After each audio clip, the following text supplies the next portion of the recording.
वैष्णव जी महाराष्ट्र से।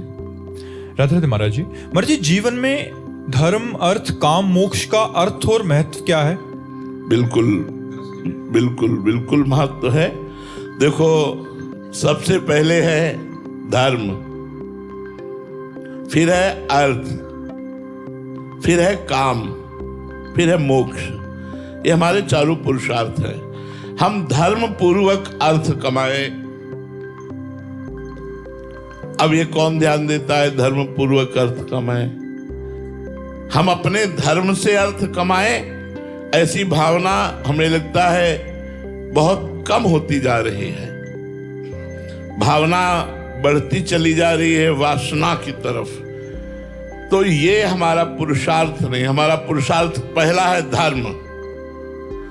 धर्म पूर्वक धन कमाना, धर्म पूर्वक भोग भोगना, धर्म पूर्वक संग्रह करना। तो लिखा आगे है अर्थ। धर्म से बंधा हुआ अर्थ होना चाहिए। अगर धर्म से हटा हुआ अर्थ है और तो उससे पिशाचमयी कामनाएं उत्पन्न होंगी और तुम्हें नरक मिलेगा। अगर धर्म से युक्त धन है तो उससे सही कामनाएं होंगी और वो कामनाएं मोक्ष की तरफ आपको ले जाएंगी। इसलिए सबसे पहला है धर्म। धर्म द्वारा कमाया गया अर्थ, अर्थ के द्वारा धर्म पूर्वक कामनाओं की पूर्ति और अंत में मोक्ष की प्राप्ति। ये चार पुरुषार्थ हमारे शास्त्रों में वर्णन किए गए हैं। आयुष जी महाराष्ट्र से।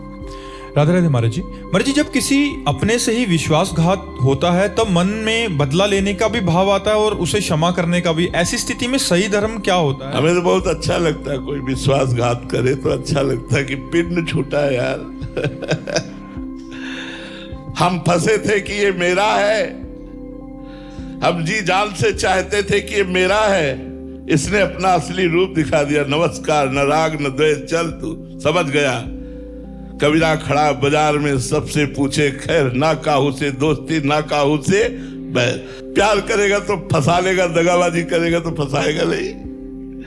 दगाबाजी करेगा हमारे साथ तो हमारा मन फंसेगा नहीं। अगर हमसे प्यार किया तो हम फंस सकते हैं। तो संसार में अगर कोई दगाबाजी करे तो उसे धन्यवाद देना चाहिए कि भैया बहुत जल्दी आपने अपना स्वरूप प्रकाशित कर दिया, इसलिए राधे राधे।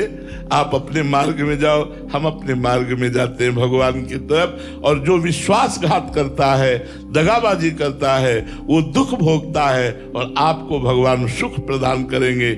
ना उससे बैर करो, ना बदला करो, भगवान की कृपा बनाओ कि इसकी असलियत खुल गई। जिसको मैं अपना मानता था या मानती थी, वो ऐसा निकला, बहुत बड़ी कृपा हुई कि बहुत जल्दी पोल खुल गई। जा भैया तो अपने रास्ते जा, हमारा कोई संबंध नहीं। मुझे तो ऐसा लगता है ना वैर करे ना विरोध करे, उसका त्याग कर दे। जो विश्वासघाती है वो बहुत बढ़िया कृपा की कि अपना परिचय दे दिया। नहीं, लंबे समय तक मैं धोखे में बना रहता, बहुत जल्दी उसने अपना परिचय दे दिया। राधे श्याम, तू अपने मार्ग में जा भैया, भगवान तेरे पर कृपा करे, पर मैं आज से आपसे संबंध नहीं रखता। ऐसा भाव रखना चाहिए। और कुछ दिन बाद फिर माफी मांगे, एक मौका और दे दो। दे देना चाहिए, दे देना चाहिए। अगर एक बार गलती हुई है तो एक बार बड़े बड़ों से गलती हो जाती है। ऐसा होता है, चूक हो गई, जीवन में दोबारा नहीं करूंगा, तो एक बार चांस देना चाहिए। अगर दोबारा भी हो जाए तो समझ लेंगे सुधरने वालों में नहीं है, फिर तो उसे छोड़ देना चाहिए। एक बार किसी से भी कोई बड़ी गलती हो सकती है, इसलिए हमारी प्रार्थना है एक बार गलती को क्षमा करना सीखे। किसी की भी गलती को एक बार क्षमा। कई बार ऐसे अच्छे पुरुषों से गलती हो जाती है जो पश्चाताप करते हैं कि एक बार मुझे अगर अवसर मिले तो मैं अपनी कमियों को छोड़ करके अच्छा बन सकता हूं। एक बार मुझे एक बार अवसर मिलना चाहिए तो जरूर देना चाहिए। ऐसा अवसर जरूर देना चाहिए, क्षमा करना चाहिए, उसे फिर अवसर देना चाहिए। फिर अगर वो ऐसा करता है तो सदा सदा के लिए त्याग देना चाहिए। नरेंद्र कास्ट जी भीलवाड़ा से। राधे राधे महाराज जी।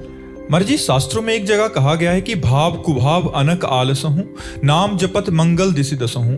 एवं दूसरी बात ये भी सुनने में आती कि भाव बिनु सुनी पुकारे मैं कभी सुनता नहीं। प्रभु के द्वारा कभी बिना किसी भाव के नाम जब चले तो क्या दूसरी बात लागू होगी? क्या भगवान नहीं सुनेंगे? नहीं, अलग अलग जगह की बात को अलग अलग जगह ही रखा जाए तो अच्छा रहेगा। जब हम नाम महिमा की बात करते हैं तो उसमें उसका प्रभाव है।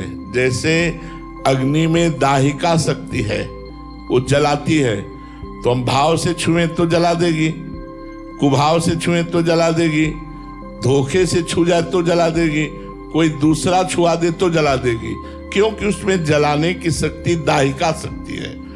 जैसे विष में मारण शक्ति है, प्यार से पिए तो मर जाएंगे, क्रोध से पिए तो मर जाएंगे, धोखे से पिए तो मर जाएंगे, कोई पिला दे तो मर जाएंगे, क्योंकि उसमें मारण शक्ति है। इसी तरह नाम में तारण शक्ति है, पाप नाशक शक्ति है, ज्ञान प्रज्वलित करने की शक्ति है, भाव प्रज्वलित करने की शक्ति है। तो प्रथम में हमारे भाव नहीं है, पर हमें नाम जप करना है। वो नाम जप ही भाव प्रकट कर देगा। जिस भाव भरी पुकार को भगवान सुनते हैं, वो नाम जप ही कर देगा। इसलिए भाव कुभाव अनख आलसहु, नाम जपत मंगल दिशि दशहु, दसों दिशाओं में मंगल हो जाएगा। तुम नाम जपना शुरू करो, एक दिन नाम भाव से जपने लगोगे और वो भगवान सुनेंगे और भगवान आपको साक्षात दर्शन देंगे। महाराज जी, आप कहते हो कि ब्रजवासी मेरे आराध्य हैं, ब्रजवासी मेरे प्राण हैं, ब्रजवासी मेरे हृदय हैं। तो महाराज जी, मैं ब्रजवासियों के हित के लिए श्रीधाम वृंदावन की 21 दंडवत परिक्रमा कर रहा हूं। मेरा उद्देश्य है ब्रज क्षेत्र मांस मदिरा से मुक्त हो जाए। इसके लिए मैं कर रहा हूं 11 दंडवत पूर्ण कर चुका हूं भगवान की कृपा से, एक एक कर। इसके बाद मुझे 10 दंडवत और करनी है, 9 जल फल के साथ और आखिर वाली 1 जल के साथ। मैं आपसे ये निवेदन करने आया हूं कि यहाँ पर जितने भी रसिक संत हैं हमारे वृंदावन में और जितने भी कथावाचक हैं जो हमारे ब्रज की लीलाएं बता रहे हैं, उनसे मैं ये निवेदन करने आया हूं कि आप हमारे प्रदेश के जो मुख्यमंत्री हैं वो भी एक संत हैं, तो उनसे आप निवेदन कर दीजिए कि हमारे ब्रज से मांस और मदिरा के लाइसेंस निरस्त कर दिए जाए। क्योंकि महाराज जी, मैं रात्रि में परिक्रमा लगाता हूँ, हरिवंशी परिक्रमा लगाती है माता बहन, शराबी जगह जगह पर बैठकर अभद्रता करते हैं, गाली गलौच करते हैं, तो भगवान के नाम की जगह पर गाली सुन के जाती हैं। ये बच्चा, हमें लगता है आप तो शायद सुने नहीं होंगे, आपने सुने होंगे। ये हमें लगता है 1-1.5 वर्ष पहले हमने प्रार्थना की थी कि हमारे वृंदावन और मथुरा मंडल ब्रज 84 कोष में मांस ना बिके और मदिरा ना बिके। कम से कम इतना तो हो ही जाए कि हमारे जो पवित्र क्षेत्र हैं उनमें यह पवित्रताएं हट जाए। बहुत सुंदर आपका संकल्प है और भगवान उस संकल्प को पूरा करे। पर बच्चा, इसमें हमारा कोई बस नहीं काम कर सकता। हमने कहा था और वो वीडियो भी पड़ा था, पर लेकिन हमारी बात तब जब मानी जाए तब बात हो सकती है। तो हमें लगता है कि हम लोग सद्भावना करें और भगवान हमारे जो प्रदेश के मुख्य जन हैं उनकी बुद्धि को प्रेरित करें कि हमारे इसी वृंदावन में प्रारंभ में ही मदिरालय खुला हुआ है। यहाँ जहाँ से घुसो वहीं मदिरालय खुला हुआ है। तो ये अशोभनीय है।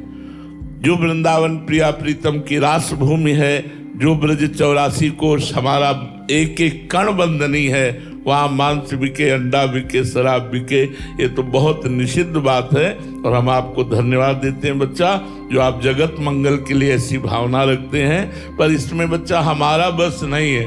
हमारा क्या बस है? हम एक एक व्यक्ति को शराब छुड़ाने की कोशिश कर रहे हैं। हम आपकी बुद्धि पर लड़ सकते हैं, हम आपसे हाथ जोड़कर प्रार्थना कर सकते हैं कि आप शराब पीना बंद करो, आप मांस खाना बंद करो, आप गंदे आचरण बंद करो। देखो, एक बात और बताएं, यदि व्यक्ति का माइंड नहीं बदला तो मथुरा मंडल में शराब बंद हो जाने पर वो दिल्ली से इकट्ठा खरीद के लाएगा और घर में पिएगा कि नहीं पिएगा? तो हमारा मुख्य लक्ष्य है मनुष्य की बुद्धि को बदलना। अगर मनुष्य का माइंड बदल गया और वो भगत हो गया, कितने ऐसे भाई लोग हैं इसी में बैठे हुए जो पहले पीते थे और सत्संग सुनने के बाद छोड़ दिए। अब जब आप छोड़ दोगे तो दुकान खुली रहेगी, कोई फर्क नहीं पड़ेगा। और अगर आप नहीं छोड़ोगे तो दुकान में ताला लगने पर आप बाहर से ला करके वृंदावन में पियोगे। तो मुझे लगता है आप लोग हमारा सहयोग करें कि आप शराब ना पिएं, आप मांस ना खाएं, आप पराई बहन बेटी की तरफ गंदी दृष्टि ना रखें, तो आपका जीवन मंगलमय हो जाएगा। जी दीप्ति शर्मा जी, राधे राधे महाराज जी। महाराज जी, आप कह रहे हैं कि आप भारतीय क्रिकेट टीम के खिलाड़ी हैं। पिछली बार आए थे तो पहली बार भारतीय टीम ने वर्ल्ड कप जीता महाराज जी। इस बार फिर से खेलने जा रहे हैं किसी कप के लिए, तो महाराज जी कह रहे हैं कि आपके ऐसा आशीर्वाद या कोई ऐसे वचन जिसके लिए मैं और मेहनत या बेहतर बनने। देखो, हम आशीर्वाद देने लायक तो नहीं हैं, पर हम प्रार्थना करने लायक हैं। प्रार्थना सबसे की जा सकती है।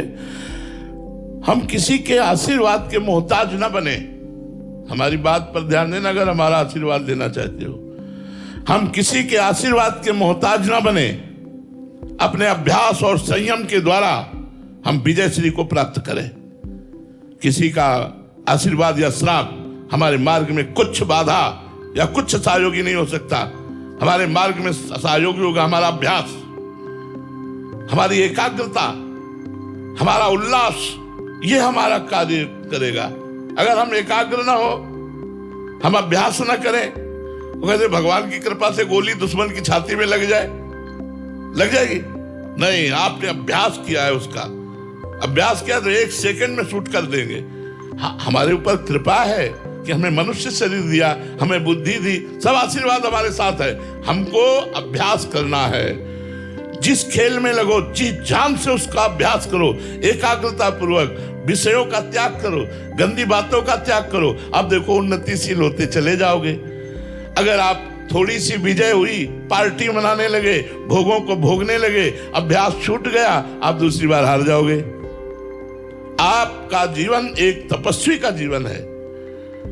आपका जीवन संपूर्ण भारत को सुख प्रदान करने वाला है। अगर कोई भी खिलाड़ी जीतता है तो खिलाड़ी का नाम पीछे होता है, पहले होता है भारत। और हम समस्त भारतवासी सुखी होते हैं कि हमारी टीम जीत गई, हमारी टीम जीत गई, हम जीत गए। जीते आप वहां, और पूरे भारतवासी पटाखा छुटाते, आनंद मनाते कि हम जीत गए। तो आप सोचो, आपका कितना बड़ा कर्तव्य है कि अगर आप अपने कर्तव्य और अभ्यास के और उल्लास के द्वारा लक्ष्य को वेध दिए तो पूरे भारत को खुश कर दिया। आप तो सुखी हो ही जाएंगे, पूरा भारत खुश हो जाएगा। तो इसलिए प्रमाद, व्यसन, व्यभिचार, इनसे बचकर अपने अभ्यास को बढ़ाइए और भगवान की कृपा से लक्ष्य को चूमिए, अपने लक्ष्य को प्राप्त कीजिए। निशा जी मुंबई से। राधे राधे महाराज जी। महाराज जी, क्या मोक्ष प्राप्ति सिर्फ ऐसे जीवों के लिए जिन्होंने कभी पाप नहीं किया, या हम जैसे जिनके पास नहीं, सबके लिए, सबके लिए, सब। अरे अपने घर जाना है मोक्ष प्राप्ति, मतलब समझो। हम संसार में भटक गए हैं, हम सब एक ही परमात्मा के बच्चे हैं। हम भूल गए भोगों में, शरीर के राग में। जो कुछ वर्ष बाद छूट जाएगा, इसी भ्रम को नष्ट करने के लिए अध्यात्म मार्ग है, जिस मार्ग से चलकर हम अपने परमपिता परमात्मा को प्राप्त होते हैं। भगवान के दिव्य लोकों में दिव्य देह धारण करके उनकी सेवा में रहते हैं, या भगवत स्वरूप होकर भगवान में लीन हो जाते हैं। तो ये मोक्ष सबका अधिकार है, ये किसी जाति विशेष का नहीं है। पुरुष नपुंसक नारी वा जीव चराचर कोई, सर्व भाव भज कपट तज मोहि परम प्रिय सोई। चाहे स्त्री हो, पुरुष हो, कोई भी हो, पुरुष नपुंसक नारी वा जीव चराचर कोई, सर्व भाव भज कपट तज मोहि परम प्रिय सोई। सबको अधिकार है भगवान की प्राप्ति का। सब भगवान के बच्चे हैं, कोई बड़ा छोटा नहीं है। गलती सबसे होती है, हमसे पाप हो गए, अब उसका निवारण हम साधना के द्वारा करके भगवान की प्राप्ति करेंगे। गलती होना स्वाभाविक है, ऐसा कोई पैदा ही नहीं हुआ भगवान या आचार्य के सिवा जिससे पाप न बने। या तो भगवान और या तो भगवत स्वरूप गुरु आचार्य, उनकी बात नहीं कहते। नहीं, कोई नहीं पैदा हुआ जिससे गलती ना हो। गलती हो जाती है, लेकिन गलती का मार्जन भगवान के भजन के द्वारा, तपस्या के द्वारा हम करके पवित्र होकर भगवान को प्राप्त होते हैं।